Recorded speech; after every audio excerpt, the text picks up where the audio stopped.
I've always been a deeply curious person, talking with anyone who would listen and soaking in as much information as possible. So it's no surprise my love for storytelling led me to a career in journalism. But after nearly a decade working in newsrooms across the West Coast, I realized I wanted to start asking questions you probably wouldn't see on your local news. So I left my job as a morning TV reporter and started The Spiritual Journalist. This isn't just a YouTube channel, podcast, website, or social media page. This is a live conversation where you get to ask questions too, because I'm not the expert. I'm not here to tell you what to believe. My goal is to connect you with people who have profound experiences and inspirational stories to share. And we'll definitely mix a little astrology in too. So if you're like me, you have this insatiable curiosity and you love deep conversations too, well, this is the place for you. Together each week, we'll explore everything from crystals and tarot to mental health and the environment. There are no wrong questions here. My ultimate goal is for you to come away from each episode with a new perspective and an expanded consciousness. This is a channel for the collective. This is a community for the curious. This is The Spiritual Journalist.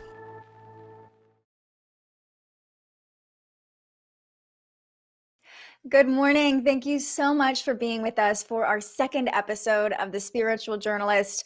We started our stream a little bit late today. I'll bring on Morgan right now so we made it. We can celebrate. We had some technical issues. The universe wanted to delay this stream a little bit, but we're here and I'm so grateful you're joining me today. Yes, I'm so happy to be here, Olivia. Thank you for having me. I'm so glad you said yes to this.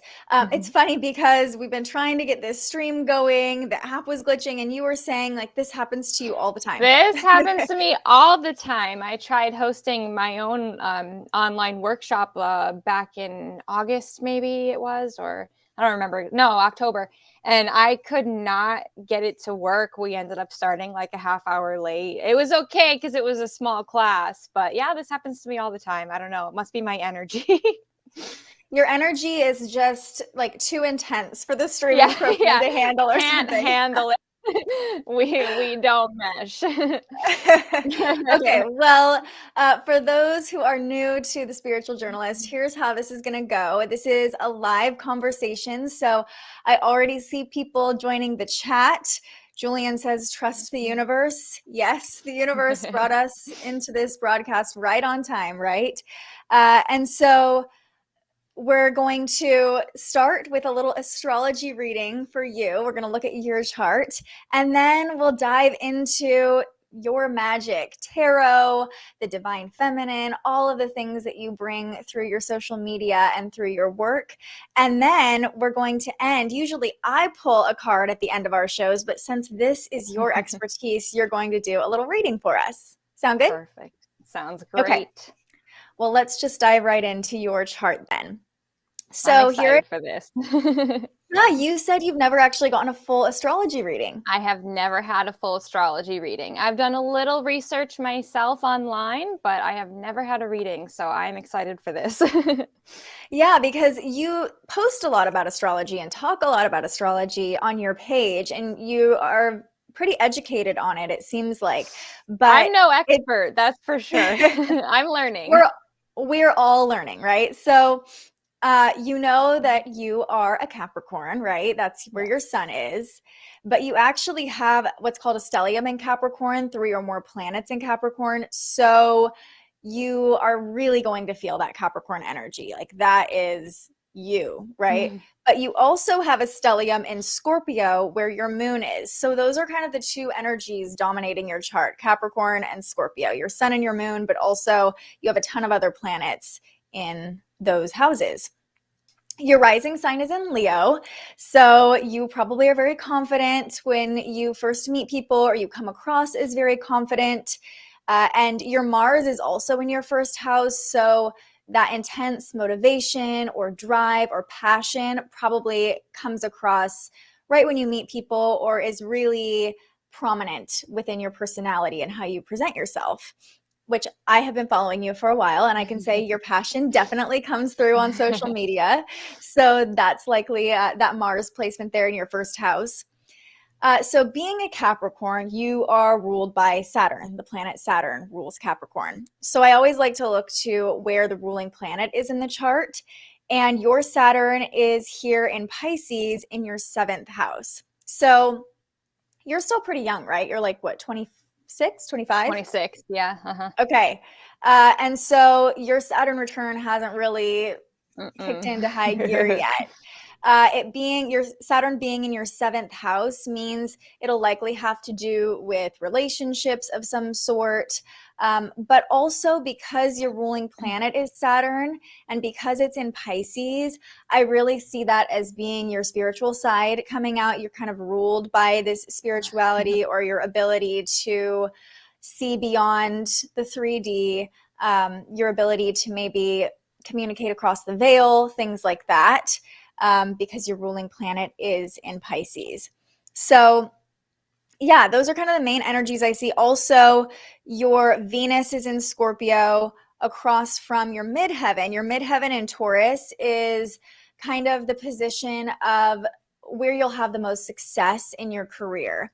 So hard work is probably very important to you, especially when it comes to your career. You're probably very committed, and you might even be a little bit like stubborn or fixed in your what you want and your desire. Yes. You have this goal, you know you're going to achieve it, and you know, or you think you know the best way to get there. But your Venus being, and your moon really being opposite your midheaven means that you can use that intuition, that emotion, that desire, that connection to the divine feminine as the thing that will complete your work or bring you the most success in work, which is just like so perfect, right? That's everything that you do in your work currently. And then also your Mercury in Capricorn means that you're probably very matter of fact when you're communicating with people. You kind of just like say it how it is. You probably don't sugarcoat things, and your communication is probably very practical.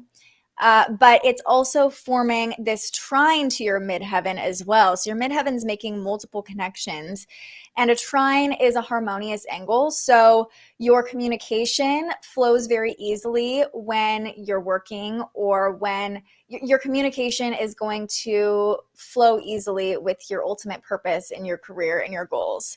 And I know you're a Capricorn, so you're like, yes, keep talking about my career, keep talking about my goals, like all about the work, all about the work ethic. Yeah, so those are just kind of the main things I see. Also, your Jupiter is in Sagittarius down here in your 4th house, which is a great placement when it comes to abundance because Jupiter rules Sagittarius. So it's right at home in Sagittarius.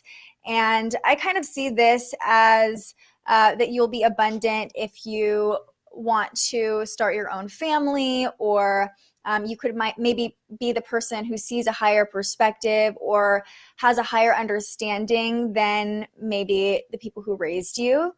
So that could be something that comes into play. And then the last little thing that I can point out here is that your Saturn is opposite your Mars. It's not an exact opposition, but it is coming into an opposition. So I would say your Saturn return could kind of be a little like of an intense or angry time for you, or your anger or your passion could be something that teaches you lessons within your Saturn return. So yeah, is there anything else that you are noticing or that you have noticed about your own astrology chart in your own research? No, but I have to say I love your interpretation of the Saturn in Pisces, because I feel like that clarifies a lot. Like when I was a child, being a Capricorn, I was always like, why aren't I a Pisces? Like, I want to be the intuitive one, you know what I mean? And then obviously as I got older, I realized that it's different, it's applied differently throughout the signs than just like what they say in the sun sign, in the books. But I really like your interpretation of that, because I'm like, that's what my younger self was looking for. Well, also, it's funny that your Venus is in Scorpio because you probably always had this desire to tap into that intuition and go deep and really feel those emotions, similar to Pisces energy, but a little bit more intense and like dark and shadowy, you know? So it makes sense that you're like, I feel like this highly sensitive, intuitive person because you are a Scorpio moon, and so am I. So I get it. I totally get it. All right. So that's a little breakdown of your chart, just the basics to go over. I like to start with that because I think people watching and listening are like, "Oh, I'm a Scorpio moon or I'm a Capricorn too," you know, and then they Yeah. can kind of identify with you or relate to you a little bit. It's a So, language that I feel like is beneficial to everyone at this point, so seeing examples of it, I think, will really help people to, figure out where they fit in and understand themselves more. and it's so fun too because the more I start to see other people's charts, the more I realize the kind of energy I draw in. So, like, I am so attracted to Capricorns. My partner is a Capricorn. A lot of my female friends are Capricorns. I don't really know why, but I'm just like drawn to Capricorns like moth to a flame, which is so funny that I feel so connected to you through social media because Yeah. A, you're a Capricorn. B, you have the Scorpio moon. So when I Mhm. see your chart, it's very easy for me to say like, oh, this is why I'm That's so drawn why. to her. Yeah. Yeah. So let's talk about how you and I connected. I found you through Instagram, like most people probably do, and just explain to everybody what you do for your business and what kind of content you put out on Instagram. Okay, sure. So, the main thing that I post to Instagram is daily card readings, or at least I try to do them daily as much as possible, usually daily. But I love to tune into the daily energy and just kind of give everyone an idea of what they might be feeling, experiencing, what might show up for them. I think the greatest part of that for me is being able to help everyone like through these times, because the energy is just crazy all the time, I feel like, and getting more so as we continue. So I love being able to be like, okay, this is the energy that I feel today, and then people responding and saying that they feel it as well. I'm like, okay, then I'm doing my work. But yeah, so I mainly do the daily card readings, and then I post a lot of just little inspirational either quotes or just little motivational posts, because I really enjoy getting to offer that to kind of balance the card readings. Yeah, so just a little look at your profile. It's so beautifully curated. And you mentioned these times, this energy we're dealing with. Kind of describe that. What do you think? What are these times bringing? What's the overall energy you're feeling right now? You know, this is like such a big topic, I feel. Something that's been talked about since like the 60s, I feel like. Kind of with the peace and love era, everyone back then, I feel like, could tell intuitively that we were moving into a time of more love, compassion, understanding on this planet. And I personally feel that the shifts coming have to do with everyone tuning more into their divine feminine energy, right? So the divine feminine energy governs intuition, emotions, vulnerability, things like that. And I mean, there's more to it than that, but those are the main things that I think of when I think about the changes happening on the planet. And then there's also divine masculine energy, which it's more logical, it's more structured, and it's not that that's a bad thing, but I feel that collectively humanity has kind of fallen into a way of toxic masculinity instead of divine masculinity. And to balance that and bring the planet into a greater state of harmony, we have to tune into that divine feminine energy and allow that to rise. And then we'll see that that utopian world that everybody's always dreaming of, connection, love, understanding, compassion, and so on. And when we're talking about divine feminine, divine masculine, these are energies we all have within us, both energies. Yes, we all have both divine feminine and divine masculine, and so does the planet itself. So that's why it's kind of like the divine masculine energy within all of us has kind of become a little bit toxic, because we're always pushing ourselves to do more or forcing ourselves into places where we just don't fit because we think we have to, or we think society wants us to, or it's different for everybody. It could even just come down to, I have to pay my bills, so I have to make myself do this. But the divine feminine asks us to connect within and find those things that we're really passionate about, that really feel right to us. It's kind of like an awakening of authenticity. And it's not that I don't want to sound like I'm saying divine masculine energy is bad, because it's definitely not. We need both to be whole, complete, balanced people. But I think we have to kind of start with the divine feminine, let her rise, and then the masculine can rise into their divinity as well within each of us. I know a lot of your work focuses on the divine feminine, but while we're talking about the divine masculine, what do you think makes up a healthy divine masculine energy? What does that look like? I'm trying to think of the right words for this. Divine masculine, well, that has to do with the authenticity too. It's the authenticity, it's the confidence, it's being able to take aligned action.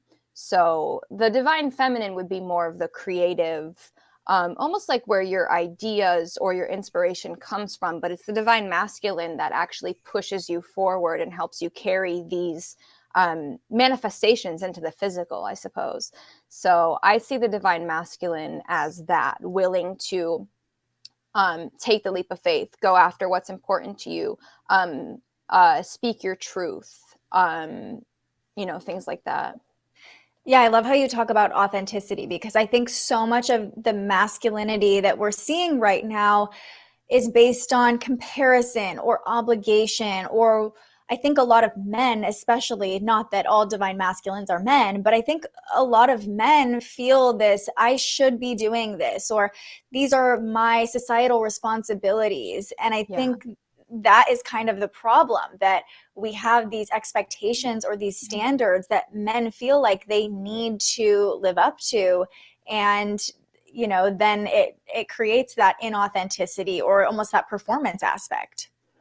Yeah, well, speaking of that, an aligned divine masculine energy is also okay with being vulnerable, tuning into their intuition, tuning into their emotions. So I think that will create a huge shift within people when they're willing to find the balance between the two, in a healthy way.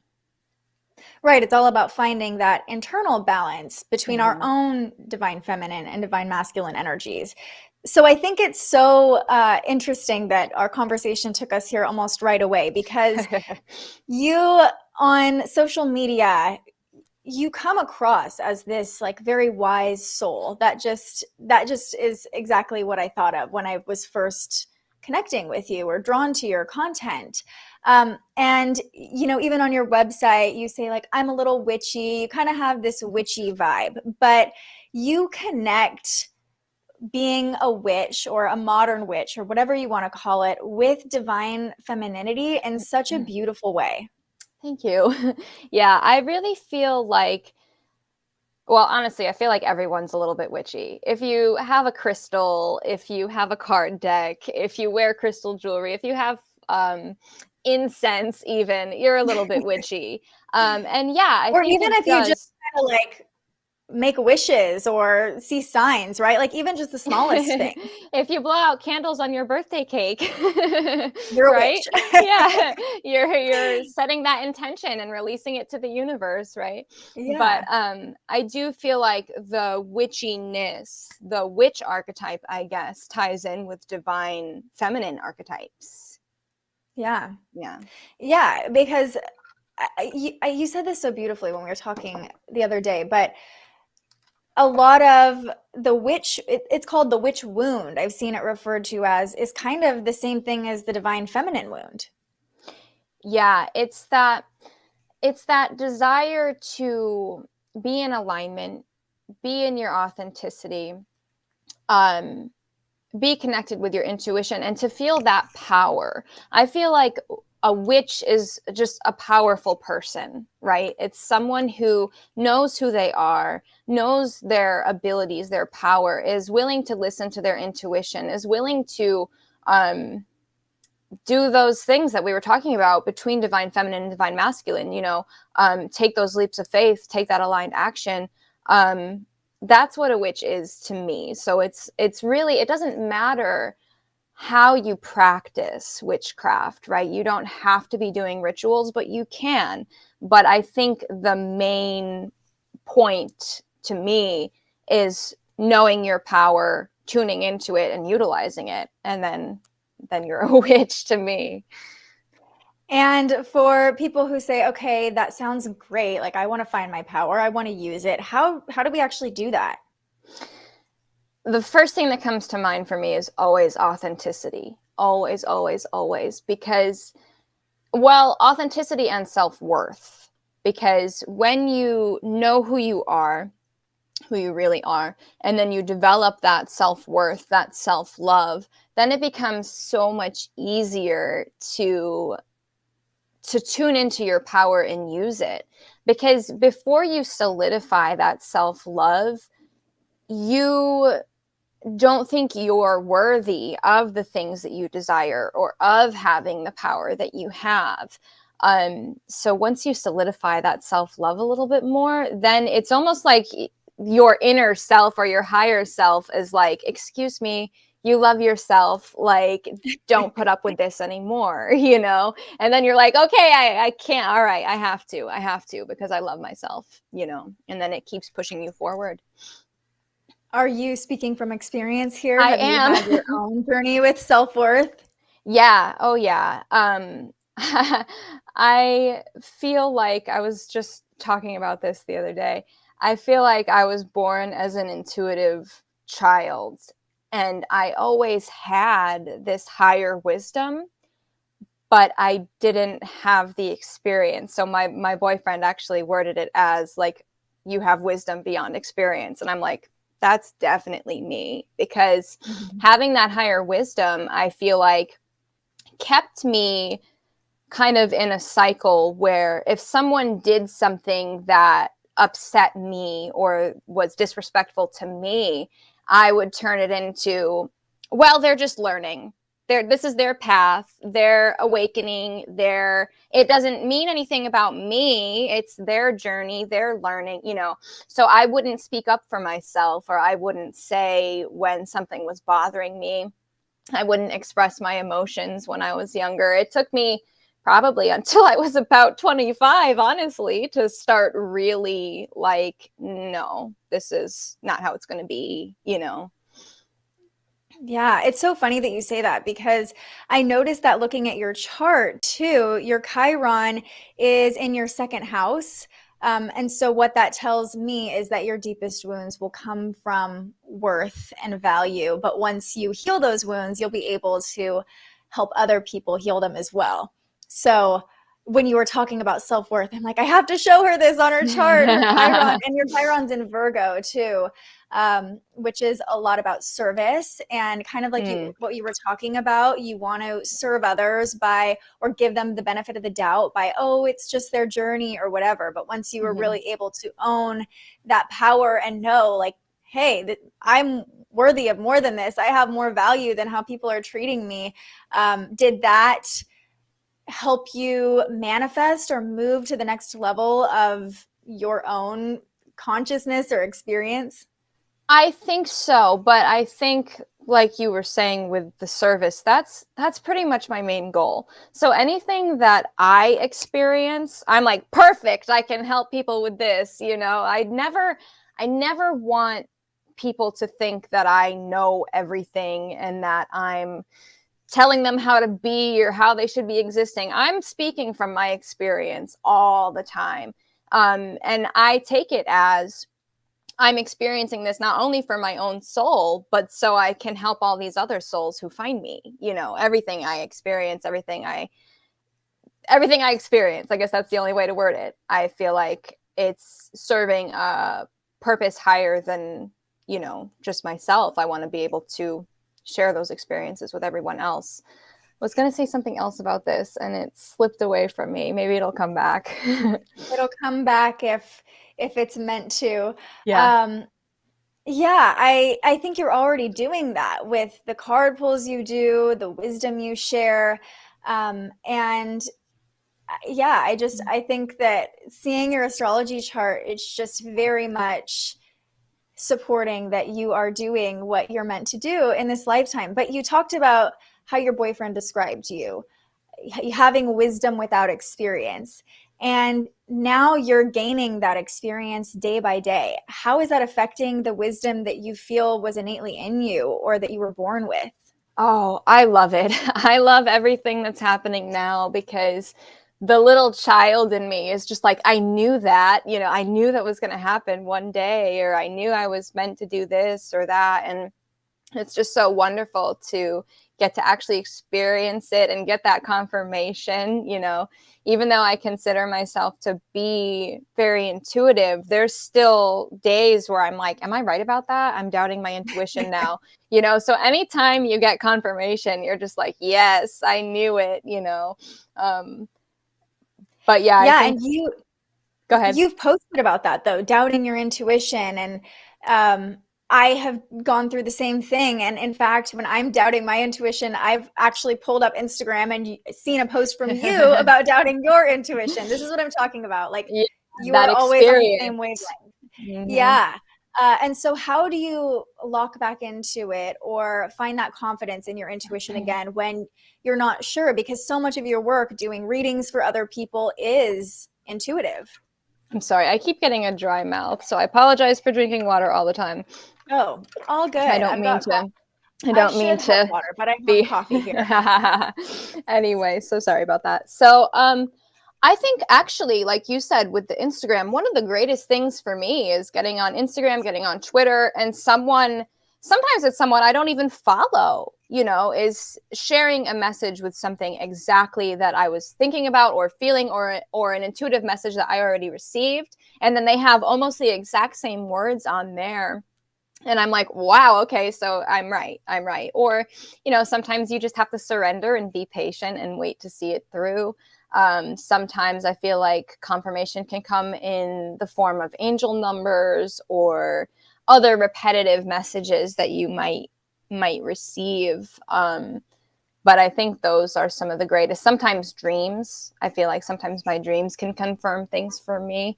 But yeah, I think you just kind of have to be patient and wait it out. I was reading a book a few months back about just developing intuition more. And she was saying to write a journal basically and write down your little intuitive hits. And then I think her name is Maria. Oh, no, it's Melissa. It's Melissa Alvarez. Her book, Mm. oh, I have it over there. Maybe I'll share it to Instagram later. But yeah, just kind of write down your intuitive insights and then you can go back and reference it later. And the more that you see your intuition being right, the more you trust it. I think that was one of the biggest things for me. Especially doing readings for people, when people, you know, write back to me and say that really resonated with them, it was really accurate, things like that, then I start to like, okay, yeah, I trust it. You know, that really helped a couple of years back when the business was first starting. Definitely. And that intuitive piece is so important for your business. What do you do when it feels off and you know you have a couple readings that day? Like, how do you get back into the zone, or do you have any quick ways to kind of reconnect?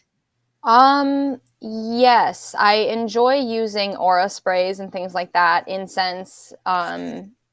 sage and Palo Santo. I like to use those because those are just so nice to clear and recenter. Essential oils, I use those, like roll-ons. That helps. I love to ground myself. Grounding myself always helps to recenter. There are days where I feel like I'm just not in it today. And those are days where I'm like, okay, I'm going to have to wait until tomorrow, because I never want to give somebody a bad reading because I'm not in the right energy. So there are days where I have to, okay, I'll do this one tomorrow. I can't do this right now, but on days where I'm like not quite at that point, that's when I turn to my little tools, my little witchy tools, I guess. Crystals. I always have selenite with me to cleanse. I have right here in front of me. See? Yeah. So. Oh, you have a beautiful, like, super long piece. Oh, wow. Like the whole screen. I know. I love that guy. When it falls on the floor, which it does quite often, I get so scared. No, because those ones, this crystal can break really easily. But, if it breaks, it just means that it's time for a new one. It did its job. Yeah. I love how you talk about being patient with yourself and waiting if it doesn't feel right. I think that is intuition in itself. If you're not feeling super connected, trusting yourself that, okay, tomorrow will be better. Tomorrow I'll be more open. Yeah. But you also talked about getting that confirmation through social media. And this is kind of a revelation that I had this year. I was really in a place at the beginning of 2021 where I just hated social media. I was in a state of, this is the reason everything is wrong with the world. There's too much information. It's too overwhelming. And just couldn't see the real purpose of it. And then something clicked within me, and it probably had to do with following you as well, because I started making connections, real connections, through social media. And when I was going through my darkest times, I would open that app and see a card pull or see a quote or see a message and feel that validation or that connection. And I realized that these platforms can actually help us connect to a higher power or spirit or whatever you want to call it. So what is your take on social media and the spiritual world and how they kind of work hand in hand, and where do you see it going? Well, I think that this is really a wonderful time to be alive, honestly. It's kind of funny because we were talking about like the 60s earlier, right? With that peace and love desire. And although there were so many people who were feeling that and wanting to build that community, I feel like the message wasn't able to get across the way our messages can today, because we can share a message about that and it can be seen by somebody on the other side of the world. So I feel like if this is going to be like the age of Aquarius, the ascension, the journey into the 5D, the rise of the divine feminine, whatever you want to call it, if we're creating a golden age on Earth, basically, I feel like social media is one of the main keys that's helping with that. If it weren't for social media, I wouldn't get to do this full time right now. So I'm incredibly grateful for social media for that reason. I've met lots of people who I love, who I connect with just through this business, through social media, and I know there's going to be many more. So it's really, I think it's a great thing, but there needs to be a balance with it as well. Yeah, really easy to get sucked in. But I almost see social media as being like its own metaverse or its own reality in a way. And we can all kind of go into it and connect with each other on this other plane. And once I started seeing it in those terms and seeing how much more access to information people have because of social media, it really helped restore my faith in the direction technology is going, because like I said, it can be really overwhelming. But in the same breath, you talked about balance, and this is how my Scorpio moon manifests. So, I found you, I found maybe one or two other readers or, people on Instagram that I really love their messages. And then I thought, I became a little obsessed, and I was like, I'm going to follow all of these oracles, tarot readers, people on Instagram. Anytime I saw a reading, I would follow. And then I started to realize that I didn't resonate with every single card that came through. I started to realize which readers I did resonate with and which ones didn't really vibe with me. So how important is it, do you think, to find someone, if you are into tarot or into connecting with those practices through social media, how important is it, do you think, to find someone who actually resonates with you and vibes with you? And how do you tell? I think that's incredibly important, because if you are just getting a reading from someone that you don't really feel that pull to or that connection with, I just don't feel like the message is going to be as spot on. Or I feel like there's even been times where I've done a reading where I can feel that the person that I'm doing the reading for is either looking for a specific answer to something, looking to hear something specific, I guess, or honestly, this is a good example here. People will really resonate with my reading, and then they'll want to buy one for a loved one from me for someone else, which I'm so grateful for, because I love, the word of mouth, the sharing, and I really appreciate that. But I find that those readings don't always resonate with them. And I think it's because they didn't find me on their own. You kind of have to find the person whose energy just feels right to you. Otherwise, I just feel like it's not going to resonate as much, or they're just not going to tune into you in the way that they could if they were someone that you really resonated with. Yeah, and on that note, I think that's a great piece of advice. If you are seeking a tarot reading or a reading of any kind, about the energy you bring to the table, how can that affect the reading? That is also very important. I feel like you have to be open. You have to be, yes, you can ask a specific question, ask about a certain situation. That definitely works for me, but I feel like you have to be willing to really be open to whatever comes through in whatever way it comes through. And you have to be open to the person checking your energy. I feel like sometimes there's people who, which understandably, they want to know if you're really psychic or if you're really, as good as your reviews or whatever, which is, again, like a very valid question. But you also have to be willing to be open, because if you're closed off and thinking, oh, how psychic is this person, then the reading is not going to get as deep as it could. There could still be things that resonate, but I feel like the more open you are, the more I can receive for you, Definitely. And I talked to you about this before. Earlier this year, I walked into a little metaphysical shop in Portland, and there was a reader there. And so I got really excited, and I was like, I'm going to get a reading. And she just charged by the minute, so I was like, I'll get like a quick 10, 15-minute reading. And this is just kind of an anecdote about how important energy is in these readings. So she said, you can record this. So I went to open my recordings, voice memos on my phone. And one of the first things I saw was a recording from one of my old bosses who was super toxic and hostile.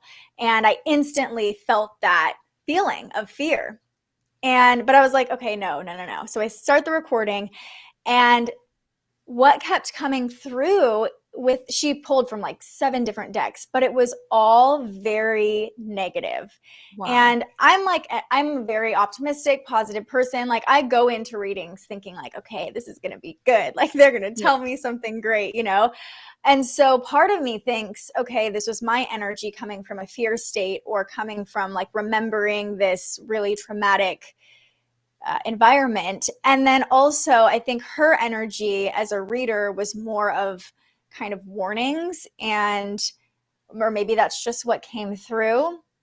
So how do you navigate that? How do you, as somebody who's getting a reading, make sure that you're coming in with the right energy, and can fear block the messages coming through, or even kind of enhance the messages coming through, make them more fearful? I don't think so. Not from my experience. Because I Okay. can usually feel when somebody is fearful of something, but the messages still come through. So I don't think that would be a block. I mean, it might depend on the reader. I'm not really sure. Mm-hmm. I guess it depends on how, because I also feel like everyone's intuition works so differently. But I feel like at this point, I can usually tell if it's their fear or if it's actually, a divine message from source coming through. But then again, the messages from source to me never really have any type of, I don't know, I want to say vibration, but I feel like that's not the right word because they obviously have a vibration. But Mm-hmm. I feel like messages from source are never a frantic in either direction. They're never like, yay, you're going to get the job. And they're never like, no, you're not going to get the job. Oh my God. They're more like, you're going to get the job. They're flatter than fear or Yeah. even excitement. So that's kind of how I can tell the difference between, if like I can tell when it's the fear coming from the person and when source is like, no, it's fine. And it's funny because now looking back on that reading I got, because I was like, I did not have a great experience. I didn't like what she had to say. So I went back to the recording on my flight home and listened to it again. And it's funny because over the next couple months, or the past couple months, I should say, I keep coming back to that reading and things start to make sense, not necessarily because of her interpretation, but because I remember which cards were where, or remember her pointing out one thing or another thing because of the cards that came through. So, do you recommend that people kind of revisit their readings or reflect on them a little bit after the fact when we do have that knowledge or that experience that we can use to reflect? I think it's very important that you not only go back and, reflect on the reading again in the future, but also see what your intuition feels when you're reading it or watching it. Because you may pick up something that the reader themselves doesn't pick up, or the reader may say something and it'll just connect in a different way for you, because the readers aren't always going to know everything that's going on in your life and everyone who's around. I feel like for me, it's primarily energies that I feel, like I can't always say it's this specific person. Sometimes I can. It depends on what comes through. So yeah, I think it's really important that you reflect and go back and see what your own intuition says, because that makes the reading better. Yeah, and you know yourself better than the reader usually does, so Yeah. I think that's important to remember too, that any sort of reading you get, they don't know you as well as you know yourself. So Yeah. I don't know, for me, I just felt this like intense energy the whole time during that reading. And maybe that was a sign in itself, still reflecting on that. And that was in July, I think. So yeah, it's so interesting because anytime I get like a negative reading, or like I very easily push negativity away. I'm like, no. But sometimes Yeah. the biggest message is, even when I do my own card pulls, sometimes I'll get a card I don't like and I'm like, nope, Yeah. wasn't my message. And Definitely. then the universe is like, no, that was your message. That was definitely your message. It shows me that was the message. So when you are doing readings, who do you feel like you're communicating with? Where do you feel like the information is coming from? I've heard you refer to it as source.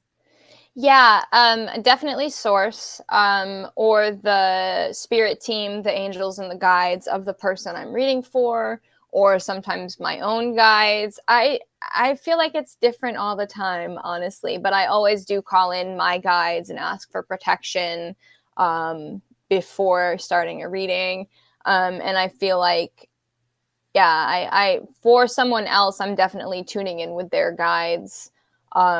And you can feel the difference between them too. Some of them are more silly, some of them are more serious. But yeah, so the person's guides, I would say most. But I kind of normally will just word it as spirit because it's a little bit easier. It's all coming from the same place anyway. Even if I'm connecting with a guide, it's coming from source energy. And I really, maybe this is just my own awakening, but I've noticed over the past couple years, it's becoming more and more common to refer to source, spirit, the universe, goddess as God. Do you think they're all the same thing? Yes, I do. I don't know. I suppose I would be, what is it, polytheistic? Is that what it is? Mm-hmm. Yeah, I would say that because I feel that all of the gods and goddesses are out there helping us. But it's all, even humans included, our own souls, we're all just expressions of source energy. So it's kind of like, it's almost like tuning into a different vibration, I guess. Connecting with a certain goddess is a different vibration of source energy, right? That's what I Yeah, see. and you share about that as well, connecting with different goddesses or like you talked about, is it Hecate?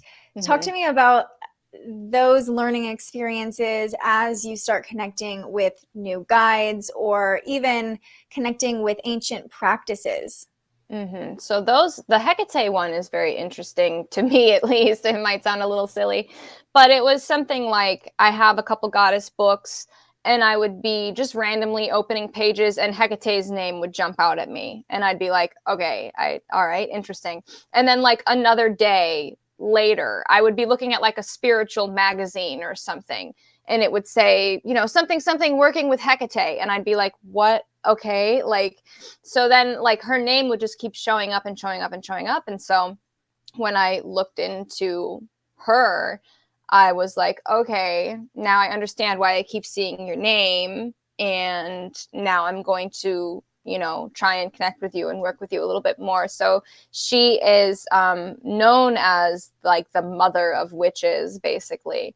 How And perfect. this is her season now. Crone season, Scorpio season would be her season because she does help with death and rebirth cycles and transitions and things like that. And so she came at a time where I was, I guess, expanding my own understanding of things, yes, but also my career as a whole. And so I think that she was kind of showing up to help me, like, see what I needed to see, learn what I needed to learn, take in, more insights, and then carry me through this like career transition that's kind of happening. And when you are connecting with her, does that look like direct downloads coming through, direct communication, or does it look like signs or, her name popping out in books and things like that? I think it's all of it. But more specifically, when I'm trying to work with someone like that, I tend to do meditations with them or something to really draw in the energy. So with Hecate, I actually just found some guided meditations on YouTube, and that was able to help me, connect with her energy a little bit more. And then from there, I usually start out with like some guided meditations, and then I'll kind of take it on my own. It's almost like you need someone to show you how to tune into that energy. And then once you know how, you can go off and do it on your own. So then I would just connect with her that way and see what came up for me in those meditations. Yet another benefit of the times we're living in. YouTube meditations are everything. I love them so much. Or even just like binaural music on YouTube, binaural beats. There's so much good stuff out there.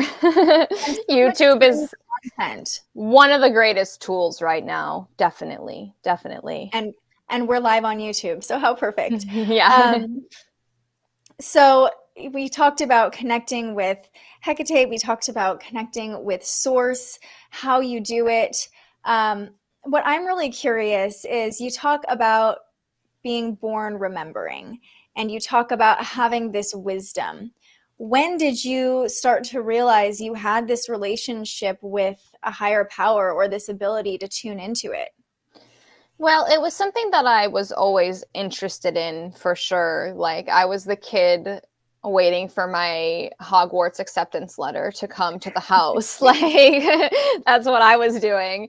Um, uh, so it was something that I was always drawn to. I was always drawn to stories about witches. I was always drawn to the story of King Arthur, which I think is fun because his half sister is Morgan Le Fay. Oh, Yeah, I know. How convenient. So, I was always drawn to things like that. But I would say that I didn't really start trusting my intuition, or I didn't really feel like I had an intuition. It always felt like something that I wanted to have but didn't have, But then once I was in high school, I think it was, one of my friends went to a different school. This is one of the first experiences that I remember. But one of my friends went to another school and they were talking to me on the phone, and they were like, yeah, I like this guy.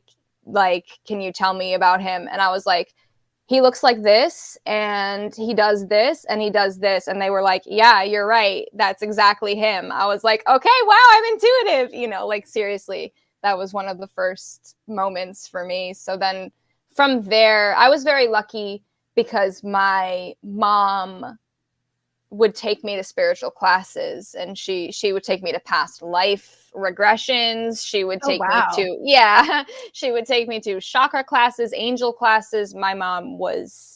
I was 15 going to those classes with my mom. So, I mean, having her to help, like, support, I think is part of the reason why I'm where I'm at now, Oh yeah. Yeah, it was But definitely accepted.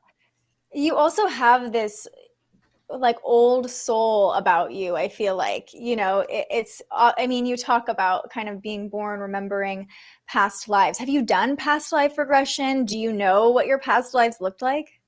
Yeah, I've seen some of them. Others have been like read and told to me, but I have seen some.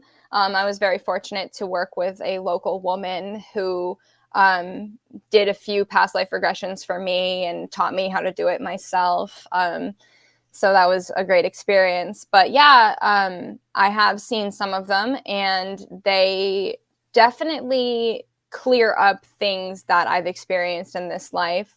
I do feel like I was seeing them when I was younger, like as a child, but I don't think I realized that's what I was seeing when I was younger.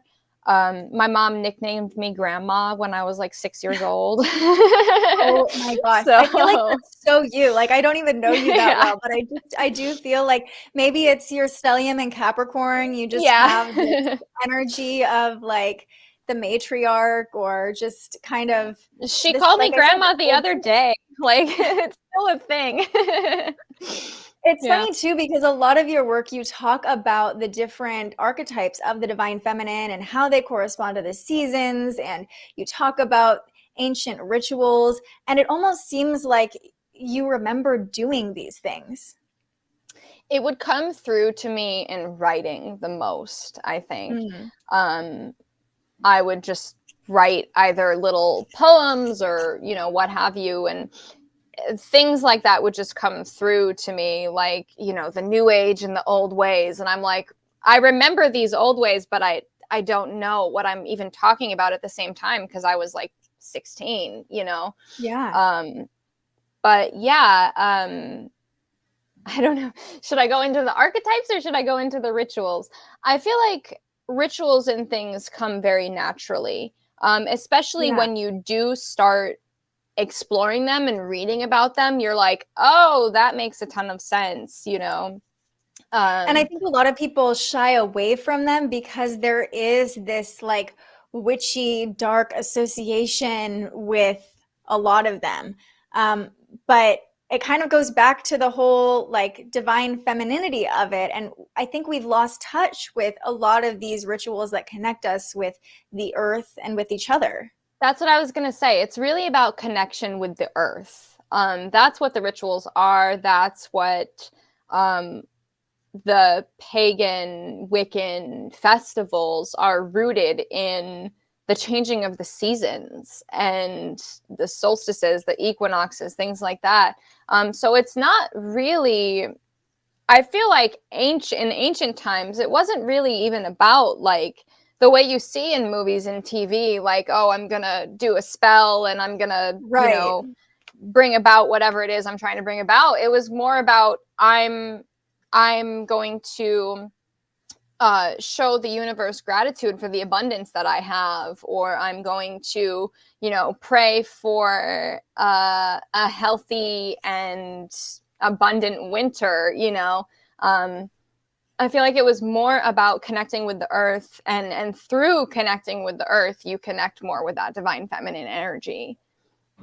Why do you think that, at least American culture, I mean, we know about the Salem witch trials, we know kind of the history behind witches, but why do you think we have just automatically associated all of these rituals with dark magic, when so many of the holidays that we currently celebrate, like Halloween and Christmas, have roots in these pagan rituals? It's like it's almost been commercialized and we've forgotten the connection.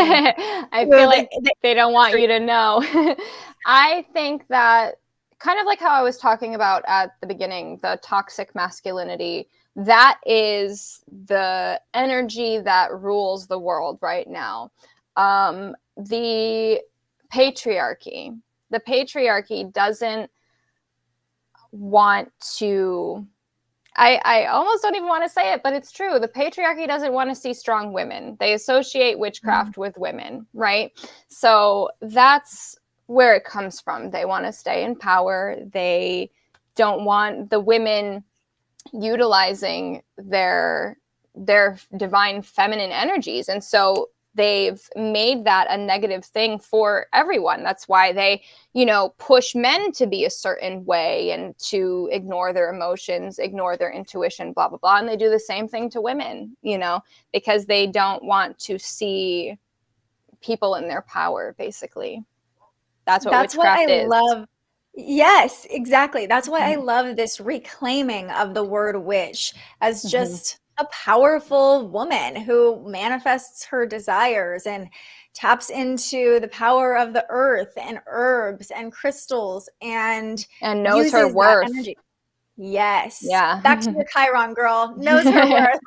And something that I think is really empowering about the different divine feminine archetypes, I think a lot of times when we think of the divine feminine, we think of that image of Venus in the shell, this young, beautiful woman with long hair, or even this virginal woman.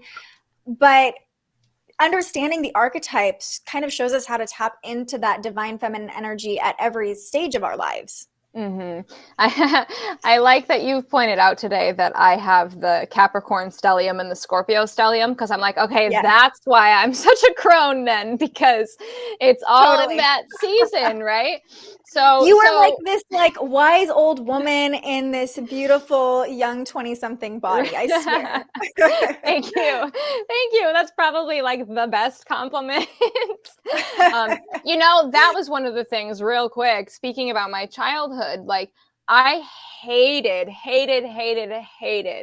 people thinking that they were smarter than me or that they knew more than me because I was a child or because I was younger than them. And it must come from, these memories from past lives and that heavy crone energy that I carry, because that was something that always drove me crazy as a child. I couldn't wait to become an adult because I was like, I'm tired of people like looking down at me.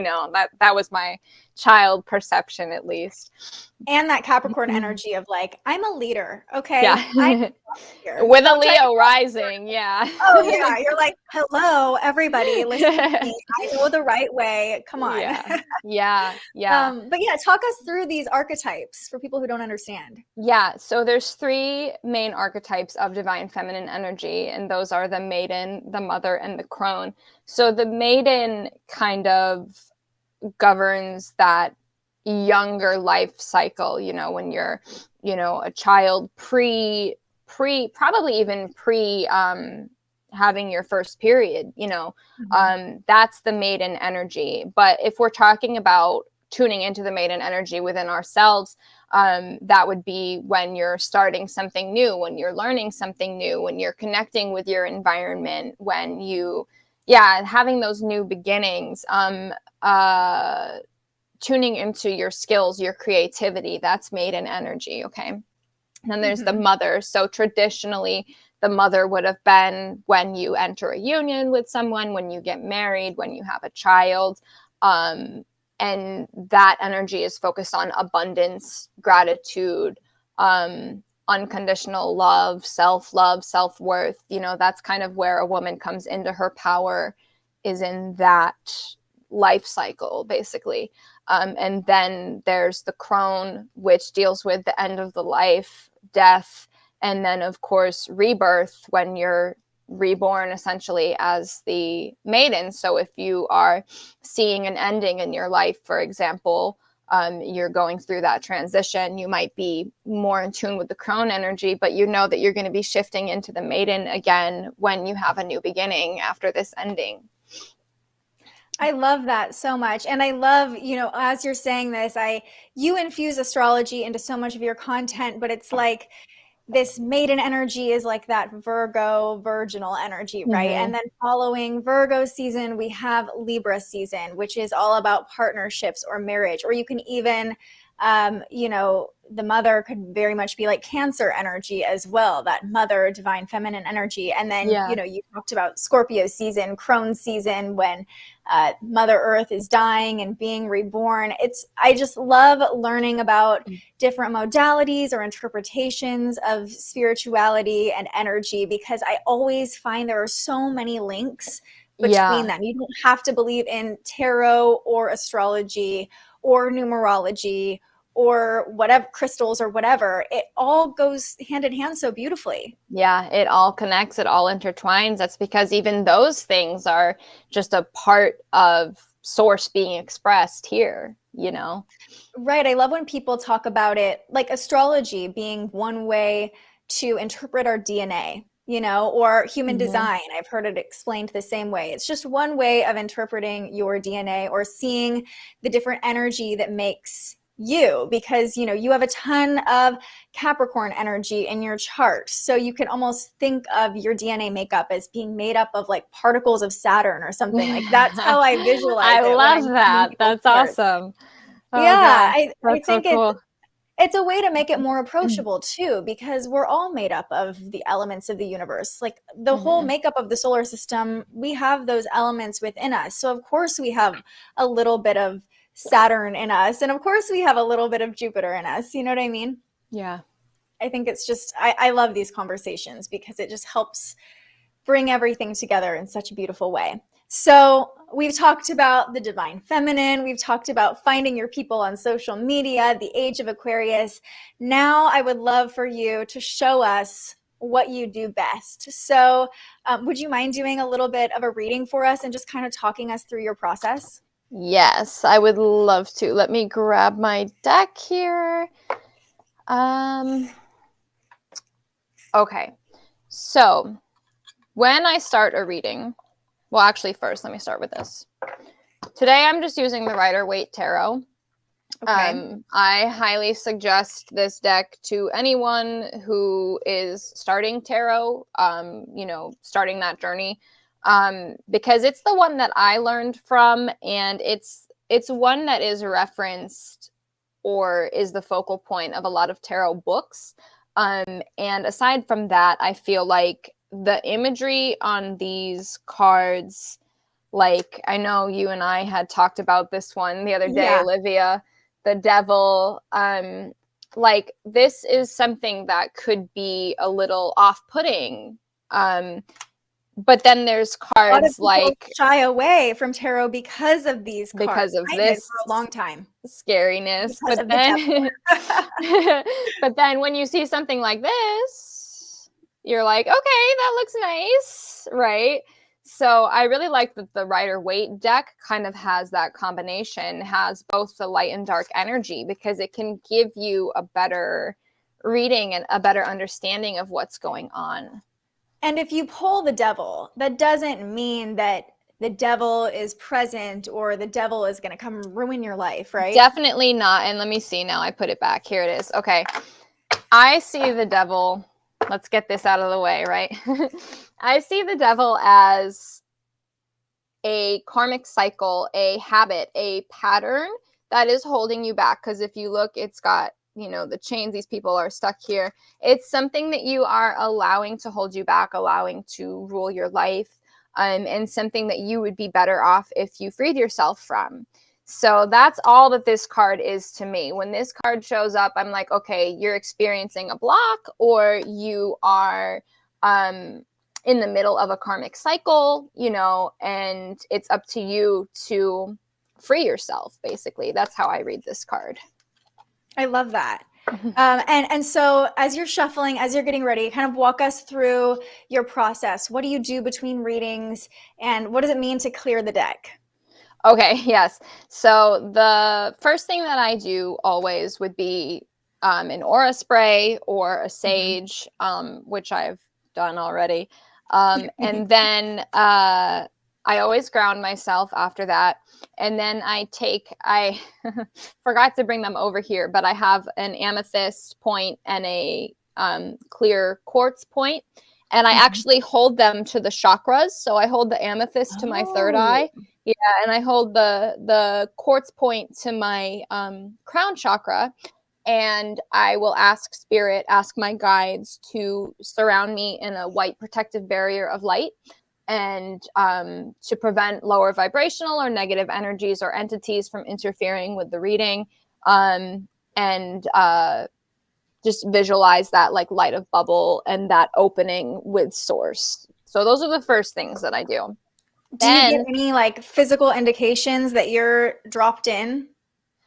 Sometimes I will feel it. Sometimes no. I always feel it. Sometimes it's more powerful than other times. Sometimes I do that and I'll grab the deck and immediately I'll start hearing like, this is going to be a heavy reading. And I'm like, oh, great. Thanks. When you're hearing, are you hearing voices? Are you just intuitively getting thoughts? What does that feel like? Yeah, it's both. I never really know how to describe that, honestly. It is both, though. It's like just hearing the thought, like actually hearing a voice, or more so like just a thought coming through. I guess an intrusive thought, that would be that would be what For it sure. is. Okay, so you've cleared the deck. You are ready to go. Yes. Well, I clear the deck with the selenite. So I always have the big guy over on my table. If you've had a reading with me, you've probably seen it in pictures. Mine looks so dinky compared to yours. It's so little. This is a nice spiritual block here. Like, look at that. It's like a weapon. Yeah, for real. So I always tap the deck to that. And it's not something that I like hold it there for a long time or anything crazy like that. I literally just tap it and lift it up. And I do that every time I grab a new deck in a reading. And then I do that every time I start a new reading for somebody else. Okay. Good. These are all things I'm going to incorporate into our daily card pulls. Not even tarot, just oracle card pulls.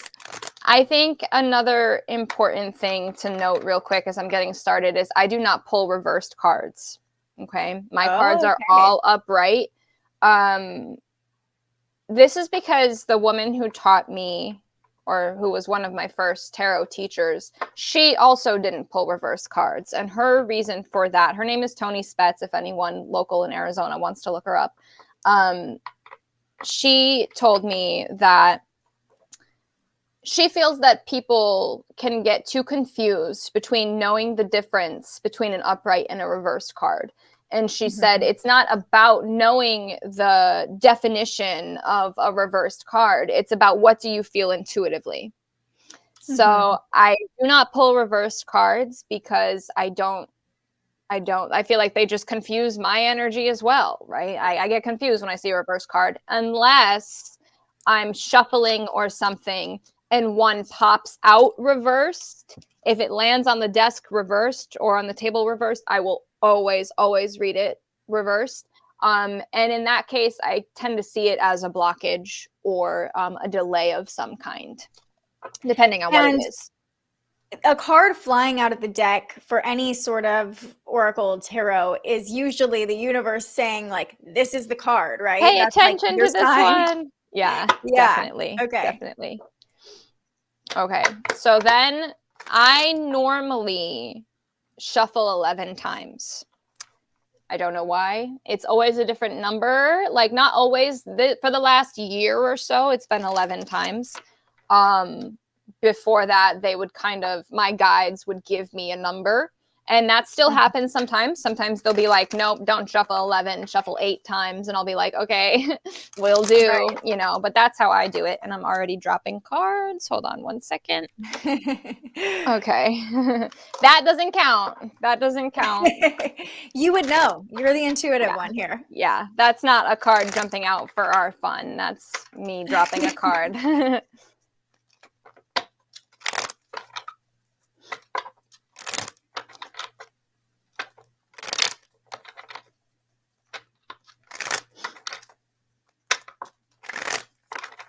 Another thing I want to point out, actually, before I start with this reading, would be pay attention when you're shuffling the deck to how well it shuffles. If it's going nice and smooth, then the energy for the situation is usually going smoothly. If it's like not wanting to shuffle, there's some type of resistance in the situation or in the person that you're reading for or about. So that's a great tip. I've never thought of that before. Yeah, that came to me. It was nothing is mine. Okay, I want that to be very clear. Everything is coming from the divine for me. Like, I didn't come up with that. They told me that. Look at what we got. The perfect channel to just convey it. Oh my gosh. The devil. I shuffled it. Yep, we got the devil. Hold on now, wait. Let's see. So we also got the Two of Wands and the World. So my focus for this reading is kind of just what the people here need to hear today, or whoever sees this, what you need to hear today. So since this has been such a big deal, it's come up again. Spirit wants us to be aware of this right now.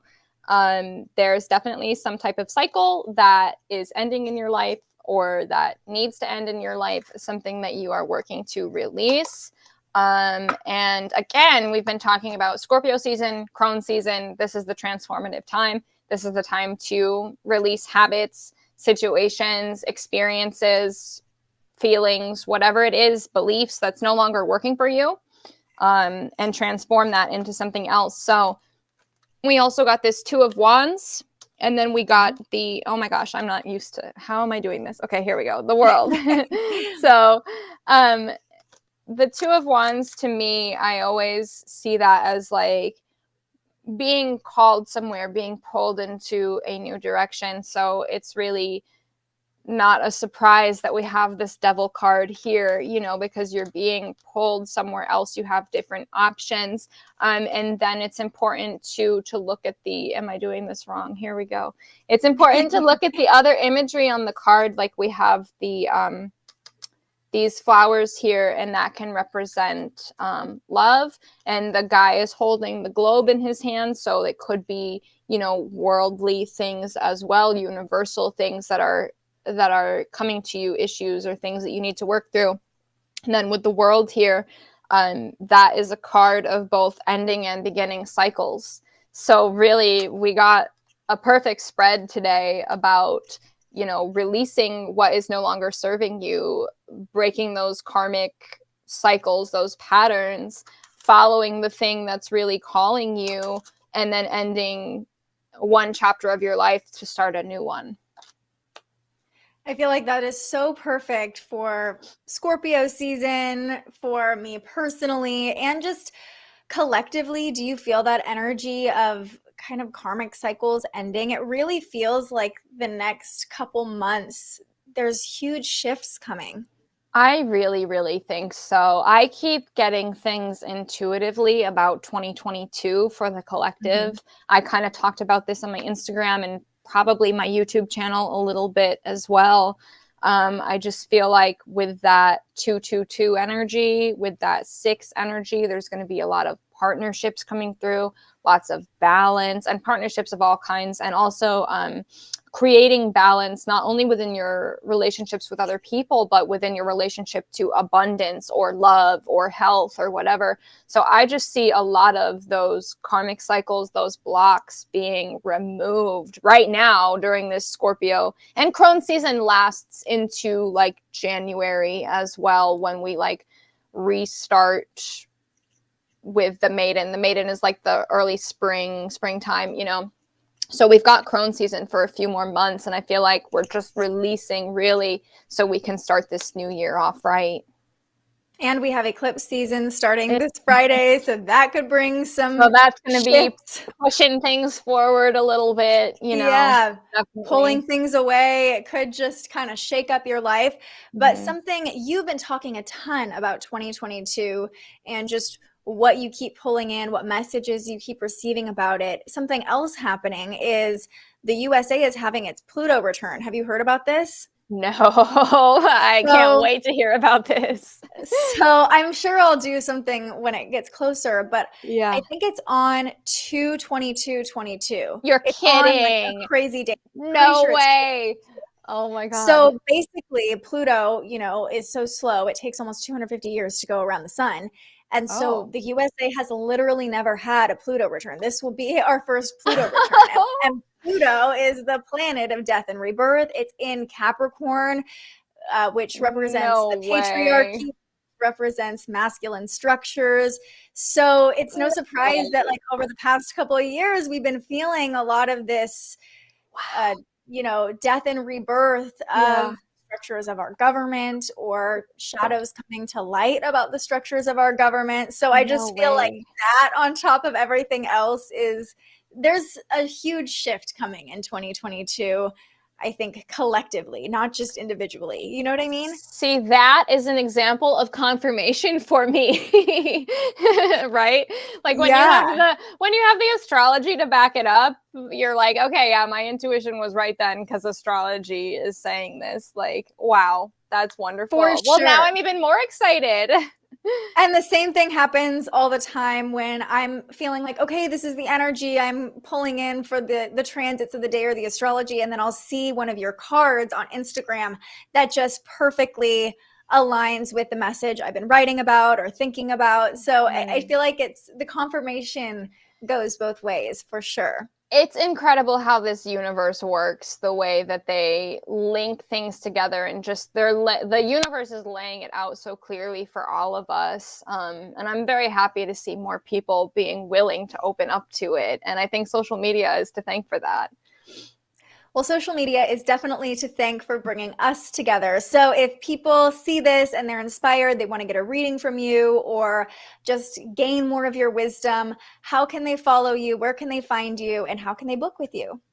Okay, so I am most active on my Instagram right now. I am working to build a little Twitter page and build a YouTube channel. But yes, I am most active on my Instagram. My Instagram is Rising with Morgan. It's right up here in the corner.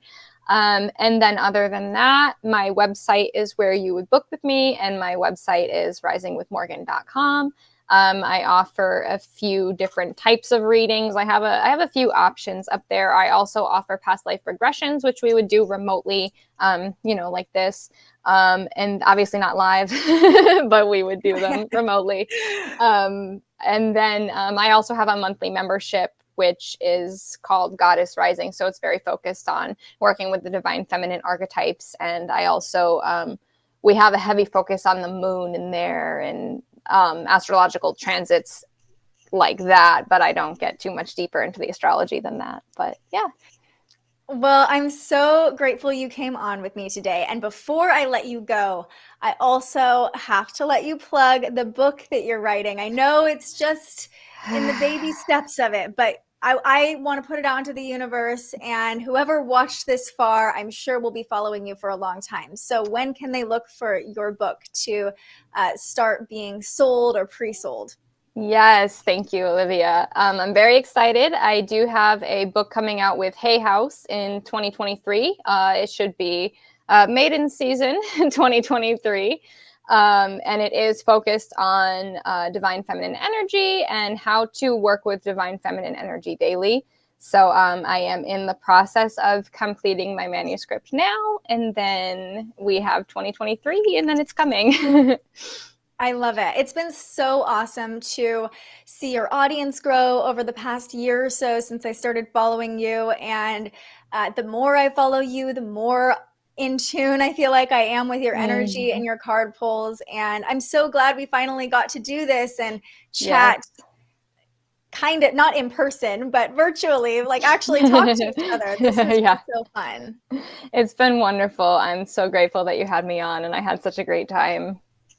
Well, we'll have to do it again when your book comes out. But until then, I will see you on Instagram. And I think I'm going to have to book a past life regression or something. Oh, yes. I would love to. I would love to. Yes. They're a lot of fun. Thank you so much, Morgan. And for those of you who watched this stream, thank you as well. Thanks for joining the conversation with us. We'll see you right back here on Thursday, same time, 10 a.m. We have a really great conversation, one that might crack your heart open, but also make you feel so grateful to be alive on this earth right now. So thank you so much. And until the next time, stay curious. Thank you so much for joining our discussion today. If you enjoyed this episode of The Spiritual Journalist, you can find more on thespiritualjournalist.com, or you can listen to our conversations wherever you enjoy podcasts. And if you want to learn more about astrology, join me live every weekday morning on YouTube, Facebook, and Twitter for Today's Transits, where we break down the energy of the day based on the movement of the planets and start our morning off in a high vibe. All of the information we share on The Spiritual Journalist is completely free to you. So if you'd like to support more content like this, the easiest way to do so is to subscribe to our YouTube page. Just search The Spiritual Journalist. Or if you're feeling extra generous, you can buy me a coffee to fuel future live streams. Just tap the link in the description or head to buymeacoffee.com and search The Spiritual Journalist. I'm so grateful you found us here, and I can't wait for our next conversation.